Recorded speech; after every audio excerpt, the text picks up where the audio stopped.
15분만 해도 되거든요. 그럼 여기서 제가 써온 것 중에서 1, 2, 3번만 하면 괜찮아요. 요건 이제 서로 나눌 수가 있으니까. 그럼 이어서 또 내일이나 다른 날도 4, 5, 6을 하는 것이고, 그 다음에 이제 계속해서 내가 1년 번호를 매겨서 헌재 결정이 왜 휴지인가를 제가 헌법 학자로서 논증을 하고자 하는 것입니다. 거기에 그 논리 전개에 모순이 없기를 여러분 바라는 것이에요. 첫 번째 적법성인데, 요거는 이제 제가 어디에 기초하는가 하면 문영배가 당일날 선고한 판결 요지가 있습니다. 그걸 제가 다 가지고 있거든요. 그걸 순서대로 제가 공격을 하고자 하는 것이에요.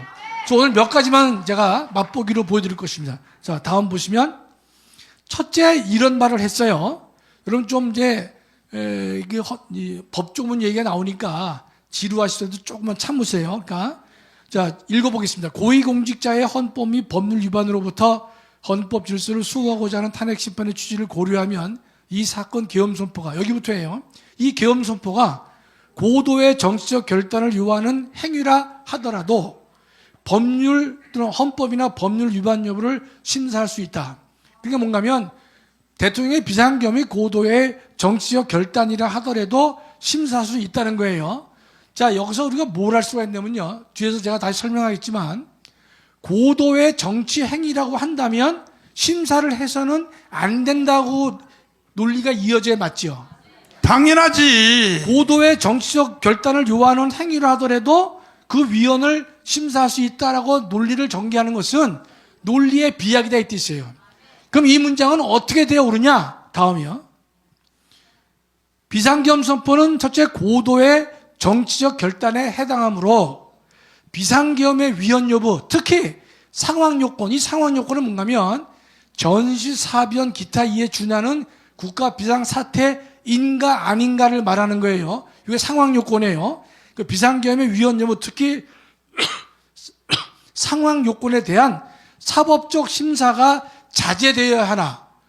이게 대통령의 비상계엄을 고도의 정치적 결단으로 본다면 헌재가 사법적 심사를 자제해야 옳다는 뜻이죠. 그래야 논리가 맞지요. 그렇죠? 자제되어야 하나, 그러나 비상계엄의 위헌 위법 여부의 판단이 모두 면제되는 것은 아니다. 이렇게 문장을 작성해야 옳은 것이에요. 제가 어거지로 말씀드리면 저한테 손 들고 얘기해 주세요. 다시 한번 얘기하면 이 문영배는 고도의 정치적 결단이라 하더라도 위헌 심사를 할 수 있다고 그랬는데 그렇게 하면 안 되는 것이고 고도의 정치적 결단이기 때문에 사법부가 심사를 자제해야 된다. 특히 왜냐하면 이 국가 비상사태인가 아닌가의 문제가 이게 판단이 생각이 다를 수 있잖아요. 그렇죠? 사법적 심사가 자제되어야지만 위헌 위법 여부의 판단이 모두 면제되지 않는다. 이게 무슨 말인가 하면 우리 헌법을 보면요. 비상계엄을 선포할 때에는 국무회의 심의를 거치고 부서를 받아야 되고 국회에 통지를 하도록 되어 있어요. 그러니까 비상계엄은 본질적으로 고도의 정치적 결단이기 때문에 헌법재판소를 하더라도 적극 관여해서는 안 된다는 결론이 먼저 나오고, 그러나 그렇다고 해서 언제나 위헌 심사를 못하는 건 아니다. 왜냐하면 국무회의 심의와 부서와 그 다음에 국회의 통지 의무를 위반했는지 안 했는지는 별도로 따져볼 수가 있다. 이렇게 문장이 되어야 옳은 것입니다. 이해가 되시죠? 자, 두 번째요. 오늘은 뭐 몇 개만 하겠습니다. 두 번째 보면 다음. 이제 법사위에서 대통령 탄핵에서 조사를 하지 않고 탄핵 소추안을 의결했습니다. 근데 거기에서 이제 문영배는 뭐라고 떠드는가 하면 현행법은 법사위에서 별도로 조사를 하지 않더라도 무방하다고 이 법은 되어 있어요. 현행법은. 그래서 뭐라고 떠들고 있냐면 둘째 줄입니다. 국회법은 조사 여부를 국회의 재량으로 규정하고 있습니다. 따라서 법사위의 조사가 없었다고 해서 탄핵소추 의견이 부적법하다고 볼 수 없다. 물론 이런 논리 전개는 가능합니다. 그러나 다음이요. 여기서 보충 의견을 쓴 인간들이 있는데 이게 뭔가 하면 보충 의견은 결론은 동의하는데 나는 조금 그 이유를 좀 달리한다. 그 보충 의견이 있는데요. 좀 보면 법사위의 조사 없이 이루어진 탄핵소추 의결은 탄핵이 남발될 수 있으므로 비록 법 규정이 재량으로 규율하고 있더라도 법사위의 조사 없이 이루어진 탄핵소추 의결은 매우 부당하며 경우에 따라서는 헌법 위반으로 볼 여지도 충분하다. 이거 보충 의견이 아니라 제가 쓴 거예요. 보충 의견을 쓰려면 물론 법에서 법사위의 조사를 필수적인 조사로 하고 있지 않습니다. 그렇다 하더라도 대통령의 탄핵은 직무정지를 가져오는 것이고 전 국민이 뽑은 대통령의 민주적 정당성을 감안해 봤을 경우에 비록 법에서는 필수적으로 조사 의무를 두지 않았다 하더라도 상당 부분 예컨대 법사위가 신중하게 조사를 해서 탄핵 여부를 소추 여부를 결정해야 옳지 않겠는가, 그런 의견이 나왔어야 되는데 그런 의견이 나오지 않은 것이에요. 참고로 미국의 예를 말씀드리면 닉슨 대통령이 탄핵 소추가 될 뻔하다가 본인이 사임하셨거든요. 그러니까 닉슨 대통령의 탄핵 소추를 어떻게 했냐면요, 상원 특별위원회에서 1년을 조사했습니다. 닉슨 대통령의 행위에 대해서. 그 다음에 하원 특별위원회에서 다시 6개월을 조사를 더 했습니다. 1년 6개월을 조사한 연후에 보니까 이 닉슨에 대해서는 탄핵 소추를 해야 될 것이라는 결론을 얻게 된 것이. 그래서 탄핵 소추를 시작하려고 하니까 닉슨 대통령이 사임한 것이. 그게 뭐를 의미합니까? 전체 국민이 뽑은 대통령에 대해서 진퇴 여부를 결정하는 그 일을 시작하는 마당에 법사위가 조사도 하지 않고 언론에 나오고 있는 지라시만 가지고 예컨대 했단 말이죠. 그것을 과연 우리가 정당하다 볼 수가 있겠느냐 이 뜻입니다.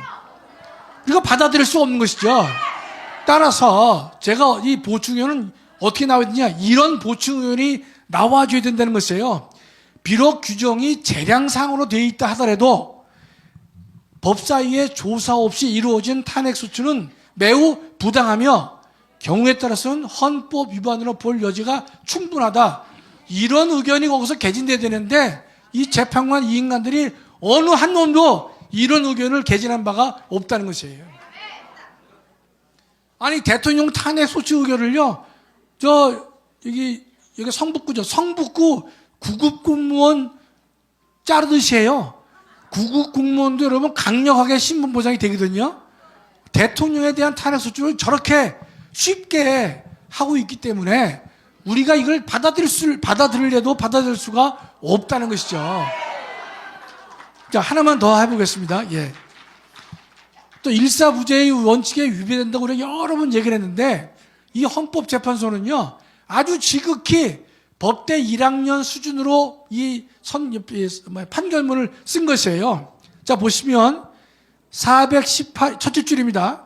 418회 정기회 회기에 투표 불성립되었지만 이 불성립이라는 말을 헌재가 따라 쓰고 있는데 이건 우원 시기가 첫 번째 그러니까 12월 7일이죠. 7일 날 부결됐을 때 부결인데 우원 시기는 그걸 불성립이라고 하더라고요. 그래서 내가 저 미친놈 아닌가. 제적 3분의 2 찬성이 안 됐으면 기각된 거 아닙니까? 근데 불성립이라는 말을 써요. 그래서 제가 저거부터 참 마음에 안 드는데, 그런데 헌재는 그걸 꾸짖지도 않고 불성립 되었지만 이런 말을 써요. 그 다음 419회 임시회의 회기 중에 발의되었으므로 일사부재의 원칙에 위반되지 않는다. 아니 이런 말을 누가 못합니까? 회기를 달리했기 때문에 얼마든지 가능하다는 논리를 간단히 쓰고 있는 것이에요. 이 판결문을 보면 매우 형식적이죠. 그런데 거기에 이 배신자 정영 씨는 뭐라고 보충의견을 썼냐면 이에 대해서는 다른 회기에도 탄핵소추안의 발의 횟수를 제한하는 입법이 필요하다. 이게 개소리 아닙니까? 아니 다 죽은 다음에 무슨 입법이 필요하고 뭘 그래요. 대통령이 근데 지금 절박한 대한민국이 망하느냐 흥하느냐 문제에 달려있는 이 상황 속에서 이 탄핵소추안 발의 횟수가 이렇게 되면 안 된다. 입법이 필요하다. 탄핵소추를 제한하는 입법이 필요하다는 의견을 냈단 말이에요. 정영식이가. 저거 아이고 정말. 다음은 보면요. 제가 뭐라 썼냐면 첫째 불성립되었다라고 하면 안 되는 것이고 기각되었다고 써야 되는 것이에요. 두 번째는요, 회기를 달리했기 때문에 위반이 아니라고 하는 것은요, 지극히 형식적인 해석이에요. 법과대학 1, 2학년 수준의 일사부재의 해석이라고 저는 보는 것이에요. 일사부재의 정신을 똑바로 안다면, 자, 보세요. 이건 일반 의안이 아닙니다. 보통 일반 의안인 경우에는 회기를 달리해야만 의안을 다시 발의할 수 있다. 그 말이 맞지요. 그러나 이것은 일반 의안이 아니라 파면 징계를 요구했단 말이죠. 거기서 기각이 됐어요. 여러분과 제가 현직에 있으면서 직장을 근무하는 도중에 저에 대해서 이 기관이 저에 대해서 파면을 요구하는 요구를 했어요. 근데 징계위원회가 열렸는데, 이건 징계 사유가 안 된다라고 기각을 했다면 그 다음에 끝난 거 아닙니까? 새로운 제가 파면 사유가 또 발생해서 그 사유로 파면을 청구하는 것은 변론의 문제가 되는 것이죠. 그러나 아무런 사연이 바뀐 바가 없는데 동일한 사유로 예컨대, 아이고.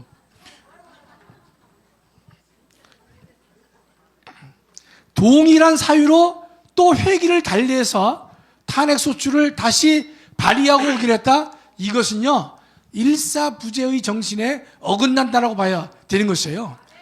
또 파면 요구했는데 기각되었으면 새로운 사유가 발생돼야 되는데 발생되지 않았음에도 불구하고 또 청구해서 탄핵소추 의결을 했기 때문에 이건 분명히 잘못된 것이다.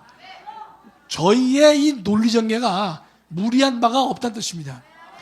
여기에 대해서 정영식 씨가 다음이요. 발의 횟수를 제한하는 입법이 필요하다?